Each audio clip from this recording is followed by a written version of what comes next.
Hello everyone and welcome back to Calmlands. This is the multiplayer co-op with Nordic Farming and we've reached episode number 73. Well, we are starting where we finished up last time, down at the EGA and biomass power plant area. And that's because this is where we parked our seed drills, and today I'm going to be hopping in the class because we were in the Fent last time. And we are going to be cracking on with our drilling plans. Now, ironically, we did park down here, but we are not going to be starting with Lake Sidefield, which is right ahead of us, because we are reserving that for a planted crop. And I think we're going to plant corn in there. And that will be of benefit because that's going to be nearest our silage bunkers and our BGA, so we can do a big chaff harvest in the future. But we are going to be heading up the hill and starting with Cowman Field that's next to the cow farm, where we're going to be drilling some barley. Now, of course, we drilled our 3 biggest fields last time. We did Arrow Down, our newest field, with wheat. We did Lake View with soybeans. And then we did South Bank, our biggest field, with canola. Oh, I think Nordic has got snagged on a tree here, just like I did last time. There we go, he's freed up, and I've taken the opportunity to set the seed drill to barley. There we go, we'll try and take a wide berth so we're not going to strike any trees. There we go, I think we've made it through successfully. So we'll follow Nordic up to Cowman. Our auger wagons are waiting up there with seed and fertiliser. We'll get ourselves topped off and we can get underway.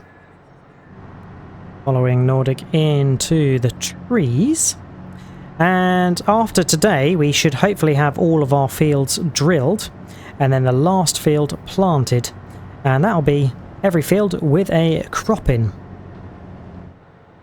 Made it up to the cow farm. Of course, pig farm field to the left will be next. I think that's going to receive oats, but barley in Cowman Field first of all. And yes, we've had some auto driver doing some slurry loads down to the BGA first thing this morning. So I think Nordic is going to get lined up for where we are starting, and I'm going to probably jump in the auger wagons and get the air carts filled up.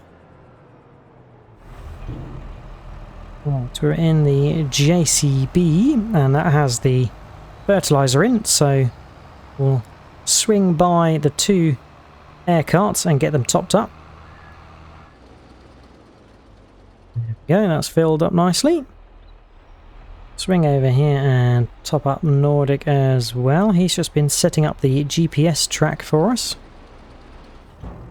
Hop in the Deutz and we can do the same but for seed. Front hopper done, and second hopper full as well by the looks of it.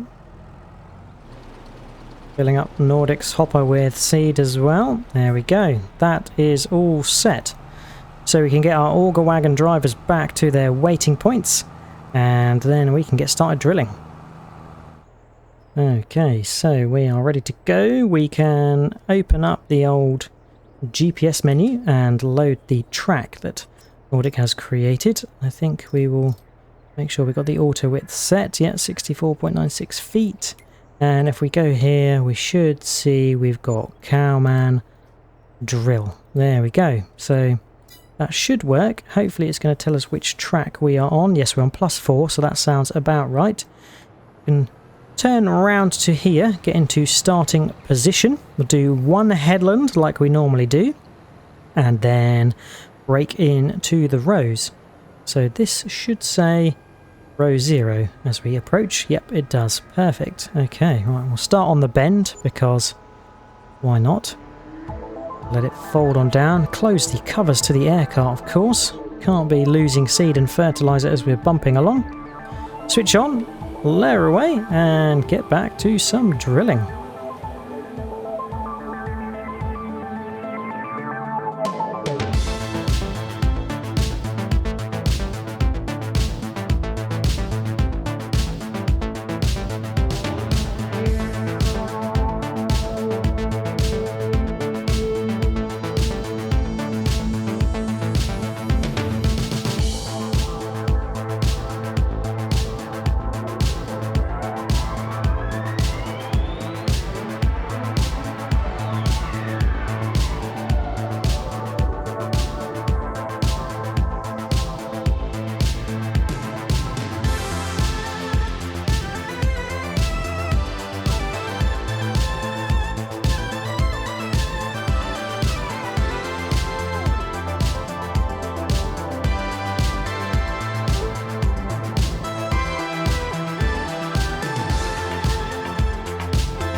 There we go.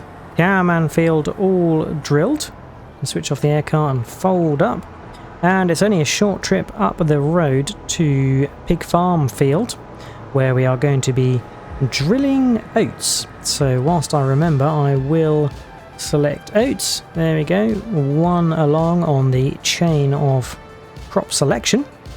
We will of course need to give the drills a bit of a top up, but I'm hoping that we should be able to drill Pig Farm Field and Hillside Field without needing to refill again, because the fields are a little bit smaller. So I'm probably going to just head up to this corner here and then probably take the opportunity to bring the auger over and get them replenished. Fertilizer. And I think this approach, although it's a bit winding around with the auger wagon, it is much simpler than having to detach the air cart and the drill, and driving up to the auger seems to work a little bit better.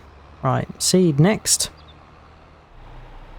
And the same for Nordic's air cart. There we go, fully topped up. So we can park this over here and jump back in the tractor, and we'll get started with drilling up Pig Farm Field with oats, and then I think we'll move straight on to Hillside Field, where we're going to drill sorghum. So let's get unfolded. We'll get the track selected for the GPS and get underway.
There we go, that's Pig Farm drilled with oats and Hillside drilled with sorghum. So we've got all 6 fields that we intended to drill all completed now, which is good news. And we've definitely done it a lot faster than we did last time, because we have been dealing with smaller fields. So we've been working quite efficiently. But we'll get the seed hawks back to the yard. They've had a lot of work lately, so they need a good service and a good wash, and then we will be switching to planters, and that's so we can get a lakeside field planted with corn. I think we'll use the same tractors and complete our 7th field. Absolutely filth ridden, this equipment, because it's done 6 fields worth of drilling, but it has been very mighty. And yeah, I'm very pleased that we have these Vanderstad Seed Hawks. They have done a grand job ever since we purchased them. But sometimes they are a little bit overkill for our smaller fields, like Pig Farm Field and Hillside. So Nordic and I were talking, maybe we will buy some smaller seed drills, and our auto drivers can utilise them to do some drill work in the future, because we are massing up quite a number of fields now, and the job is quite big to get them all done. There we go, we just serviced the whole fleet of Seed Hawks and tractors. Quite expensive, but needed to be done. And park up next to Nordic in this bay here, where it very closely fits our seed drills. They go in here quite nicely if I can line up properly. There we go, Seed Hawks parked up, so we'll switch to the planters, and there we go, I think Nordic has picked up his one. We will grab this one. They are actually quite a bit bigger than what I remember, but that is good news because it means it's going to keep the drilling, or the planting rather, of Lakeside rather speedy. Into the yard, and we can get the caps open and refill this planter with liquid fertilizer and seed. Now this is one of the best views on Calmlands, looking on down to our fields, South Bank and Lakeside. And Lakeside is the last field that we need to put a crop in. Got corn selected, so we'll head on down there, get the GPS route set and get cracking. But we have made it. Nordic is setting the GPS route. A lot of weeds in Lakeview, so it'd be good to get that turned over. And as you can see, we've had a small flurry of weeds in South Bank and the other fields that we have drilled, so thinking next month we will have to do some weed spraying. GPS route set, we are unfolded, we can switch on now and follow Nordic around the headland and then break into the rows.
There we go, planting all done. That was nice and smooth. The corn is in, and I cannot wait for another maize chaff harvest, to be honest. It is always good fun working the forage harvesters, and we are close proximity to the silage bunker and the BGA, so it's going to make our lives a little bit easier.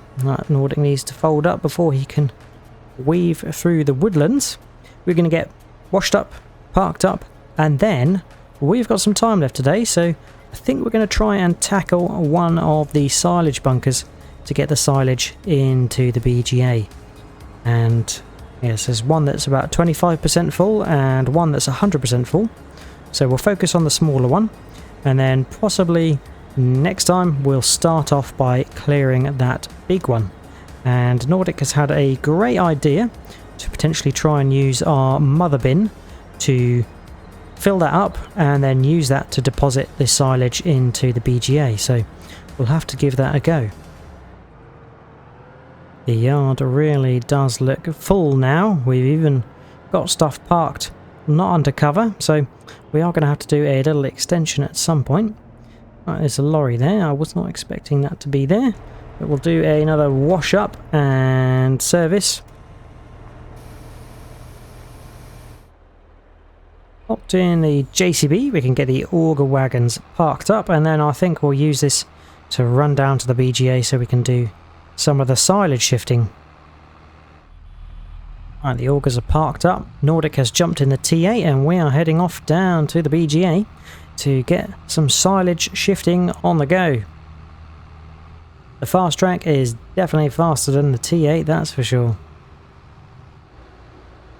Right, we've made it down here, and the smaller silage bunker that we are going to be working on is to the right, and we want the milling machine. I think we can operate it from the front of the JCB, that's probably easiest, so we will pick that up and get that opened up now. And yes, hopefully we should be able to open up this silage bunker and start shifting it into the Trans 70 trailer, which can lift up and drop into the BGA hopper. And let's switch the milling machine on, lower it down, and oh, hopefully it's not going to pick up this grass. It might do, but that should get replaced with silage once that's the main bulk material. There we go. Right, let's get this filled up and into the BGA.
And there we go.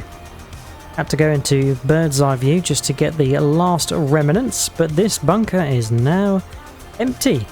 And surprising, we actually had, was that 4 loads?